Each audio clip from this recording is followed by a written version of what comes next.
Hi, I'm Alex Lamb, author of the Roboteer science fiction novels, and you are watching Secrets of the Universe, the thrilling and highly unlikely video sequence in which I attempt to answer every single major question ever in the history of all of the things. What are we going to cover today? Truth, another tiny topic, ladies and gents, which we'll just squeak past and be done with. Moral philosophers and people have been asking themselves for thousands of years, we'll nail it in 10 minutes or less.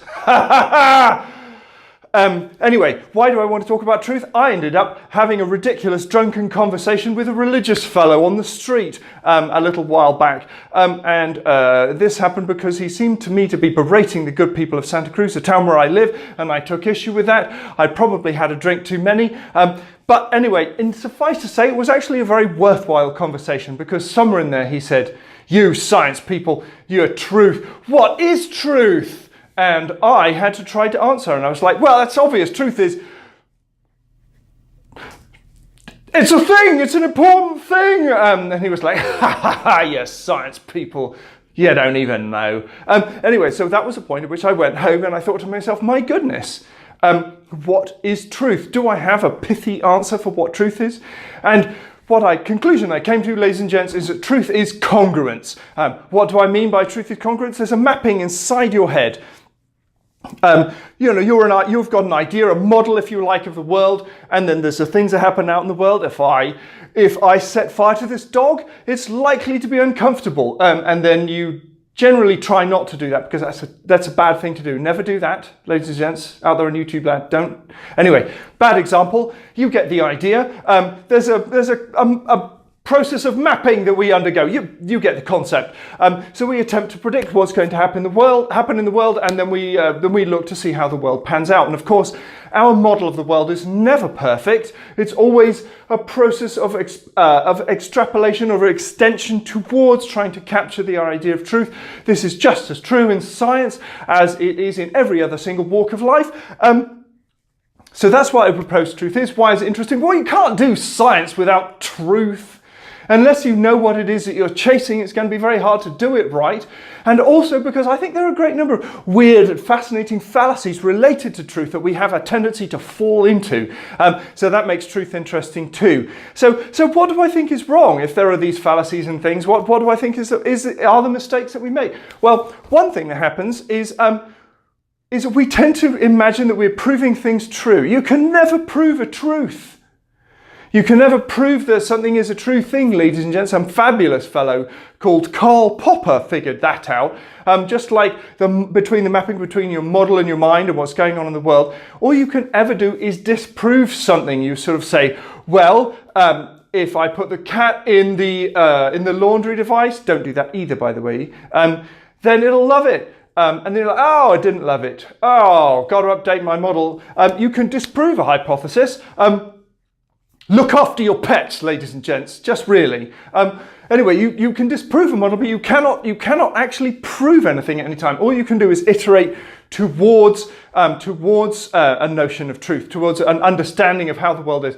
And the other thing is, I would propose that this same kind of problem also shows up in the esoteric and magnificent domain of mathematics, where truth doesn't tend to be a mapping between so much like our internal model of the world and what happens outside, but between different internal models, between our supposition of what might happen and different formal models that we then extrapolate and explore by thinking and writing down equation-y things and stuff like that. You see, I've got a tremendously sharp, fierce grasp of mathematics. Anyway, that's the general idea. Now, I would propose that when we are looking at truth in a mathematical sense, we have a tendency to treat it like a sort of a magic yardstick, a sort of a baton of absolutes that we can apply to any mathematical concept that comes along. And the problem with that, I would propose, is it's very hard to assess truth or the nature of truth from within a formal reasoning system that requires truth as a basic component. You pretty much just have to decide on a thing that truth is at the get-go, and then start using it. But that people have been doing this in mathematics for very many years, and every now and then what happens is a paradox will creep in, or a truly strange result. And some of these take decades to unpick, because a topic of mathematics comes up where people suddenly start to realize that, they've got, A equal to not A in some way, shape or form, and they have to come back and unpick their assumptions. So this idea of truth, I would say, is something that should be constantly under a process of continual assessment, both in mathematics and in life. So there are ways in which we can think about doing this. So for instance, we can understand how the brain manages the idea of truth. When people are trying to understand whether or not something is true and correct in the world, what happens is that we look at a result that we've generated, be it scientific or related to the good treatment of pets, and we can say, is that right? And what happens is when we ask ourselves that question in our head, that one intuitive reasoning center, a component of your brain, has essentially sent a very fierce signal up to the sort of spider web of madness that is where your consciousness is stored. The kind of if you like, there's this sort of a spider web of feedback systems that sort of taps between various non-conscious reasoning areas in the brain. So the thing that sort of generated the particular conclusion fires a message up into the starfish of madness. The starfish of madness sends its messages out to the other non-conscious reasoning stacks, and they all light up and send back their messages. So, reasoning chunk A, let's call him Jim, says, is this a good answer? And then all of the other ones, Mary, Spazzles and Quanti, the other various brain nuggets, they all weigh in and say, yeah, that does look right. And then Quanti is like, no, it's terrible. And then some Mary has to come up with an alternative suggestion. You get the idea. But so the way in which we mediate this process is attention, which is why studying math is hard. Generally speaking, it burns up a lot of oxygenated glucose in your brain, which mediates attention. And so what happens is that when Jim sort of says, oh, I think I've got the answer, is this it? And sort of lays it open to the rest of your reasoning stacks to have a crack at, what happens is all of the other ones, like Clunky in the background, I mostly think about tractors. So he's not relevant to mathematical reasoning, so we turn Clunky off, even though Clunky's still like, what about a nice tractor, eh? We don't want to think about tractors while we're trying to solve a mathematical problem, so we silence Clunky. And we silence him using oxygenated glucose. We use sort of mental shut-up juice, and we turn the volume down on him so that only those reasoning centers that are relevant are able to weigh in. But here's the thing, every one of those non-conscious reasoning centers is working on the basis of the prior knowledge that is integrated over the time that you've been learning about that field. And because it's a non-conscious reasoning stack, there are assumptions built into how it works. So everyone is always potentially prone to some level of groupthink. You can't avoid it. In order to do any thinking on a complex topic at all, you have to make assumptions along the way.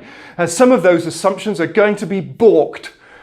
So that is why our search for truth is always going to be iterating, always going to be exploring. Now, I personally think interesting things might happen with AI in the near future related to this. There's a wonderful thing called the generative antagonistic network that people have made, where you can essentially simulate this process that happens in the brain with these different reasoning stacks and having them compete off of each other and then send various different hypotheses. So you have AI nugget 1, we'll call him Roboty Face, and over here we'll have another one, we'll call him Mr. No. Roboty Face sends up a sort of hypothesis and it gets tested by Mr. No, and Mr. No is like, no. And then it's like, they go back and they try again. The idea being a generative antagonistic network is a tremendously interesting and effective cutting edge AI technique that people are using loosely coupled reasoning systems and beginning to be able to emulate the same exact exciting processes happening in the brain. So we might start to get really interesting mathematics out of a generative antagonistic network. If we were able to code one up to create hypotheses or to challenge us with crazy questions about infinity or some such, I think that would be a good way of doing it. But until we have such a device, conversations with crazy people in the street are a great place to start. I would broadly say that speaking with people with opinions are wildly different from your own is a wonderful way to test your understanding of the world, because chances are they may come up with a crazy question that you don't have the answer to yet. And that is how you make your understanding of the world stronger, because you're like, and then you have to go away and get better, ladies and gents. That's why it's important to fail. That's why it's important to learn, because through that process, we unpack our superpowers of iterative awesomeness, and each one of us become an all-disciplined scientist. And that's what I believe in, ladies and gentlemen. Truth, or an approximation thereto, for every single one of us. Thank you for listening and watching. Tune in next time.